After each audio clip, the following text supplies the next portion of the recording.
एक बार भगवान बुद्ध प्रवचन दे रहे थे और अपना प्रवचन खत्म कर उन्होंने आखिर में कहा कि जागो, समय हाथ से निकल जा रहा है। और सभा खत्म होने के बाद उन्होंने अपने प्रिय शिष्य आनंद से कहा कि चलो कुछ देर घूमकर आते हैं। आनंद बुद्ध के साथ चले दिए। जब दोनों सभा मंडप के मुख्य द्वार तक पहुंच गए थे कि वो दोनों मुख्य द्वार के एक किनारे खड़े हो गए और प्रवचन सुनने आए लोग एक एक कर बाहर निकल रहे थे, इसीलिए मुख्य द्वार पर भीड़ जमा हो गई थी। अचानक उनमें से एक महिला बुद्ध से मिलने आई। तभी उसने कहा कि तथागत, मैं नर्तकी हूँ और आज नगर एक बड़े सेठ के घर मेरे नृत्य का कार्यक्रम पहले से तय था, लेकिन मैं उसके बारे में भूल चुकी थी।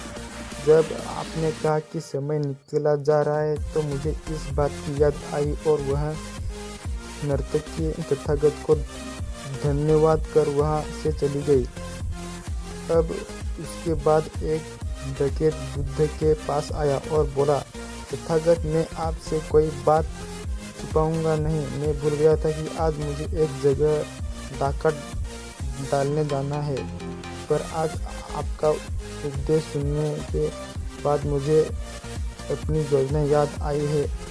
और वह हम भी भगवान बुद्ध को धन्यवाद कहकर वहाँ से निकल जाता है।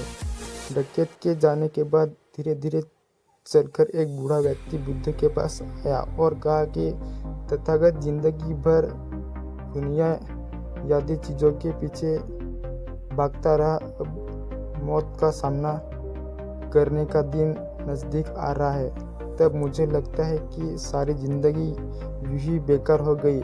आपके बातों से आज मेरी आंखें खुल गई और आज से मैं अपने सारे मोह माया छोड़कर निर्वाण के लिए प्रयत्न करना चाहता हूँ। जब सब लोग चले गए तब बुद्ध ने आनंद से कहा, प्रवचन मैंने एक ही दिया, लेकिन उसका हर किसी ने अलग अलग मतलब निकाला और जिसकी जितनी झोली होती है उतना ही दान वह समेट पाता है। दोस्तों, हमें इस कहानी से यह सीख मिलती है कि निर्वाण प्राप्ति के लिए आप लोगों को कहानी कैसी लगी कमेंट करके जरूर बताना। लायक होना होता है। वीडियो को लाइक एंड सब्सक्राइब जरूर करना।